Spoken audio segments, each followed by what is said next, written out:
Welcome to new TV Telugu. అచ్యుతాపురంలోని SEZ pharma company ప్రమాద బాధితులను వైసీపీ అధ్యక్షుడు జగన్ పరామర్శించిన సంగతి తెలిసిందే. ఈ సందర్భంగా రాష్ట్ర ప్రభుత్వంపై జగన్ చేసిన వ్యాఖ్యలను రాష్ట్ర హోంమంత్రి అనిత తప్పుబట్టారు. జగన్ వాస్తవాలు తెలుసుకొని మాట్లాడాలన్నారు. అంతేకాదు జగన్ కేవలం పులివెందుల ఎమ్మెల్యే అని తనదైన శైలిలో విరుచుకుపడ్డారు హోంమంత్రి అనిత.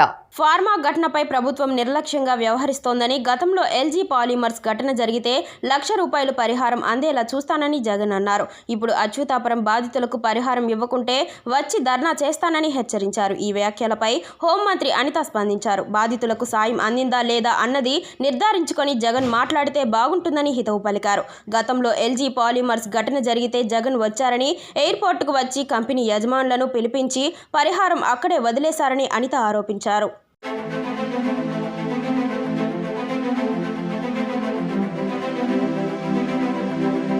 గత 5 ఏళ్లలో 120 మంది చనిపోయారని, వారు చనిపోయినప్పుడు జగన్ వచ్చి కూర్చోలేదని వ్యాఖ్యానించారు.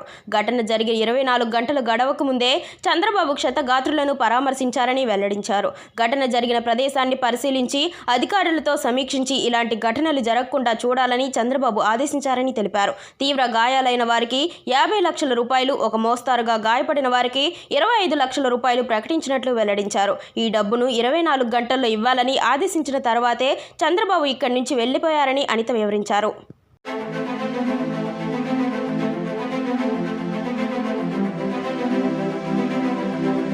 తప్పుడు ప్రచారాలు చేయడం జగన్కు అలవాటని, ఎల్జీ పాలిమర్స్ ఘటన జరిగినప్పుడు జగన్ ప్రభుత్వం ఏం చేసిందో అందరికీ తెలుసని అనిత అన్నారు. మేం వచ్చాం, బురద జల్లింది అన్న రీతిలో జగన్ పర్యటన సాగిందని, అక్కడ జరిగిన ఘటనకు ఆయన మాట్లాడిన మాటలకు పొంతన లేదని విమర్శించారు. అందుకే జగన్ మాటలను భూతద్దంలో పెట్టి చూడాల్సిన అవసరం లేదని, ఆయన కేవలం పులివెందుల ఎమ్మెల్యే అని అనిత తనదైన శైలిలో వ్యాఖ్యానించారు.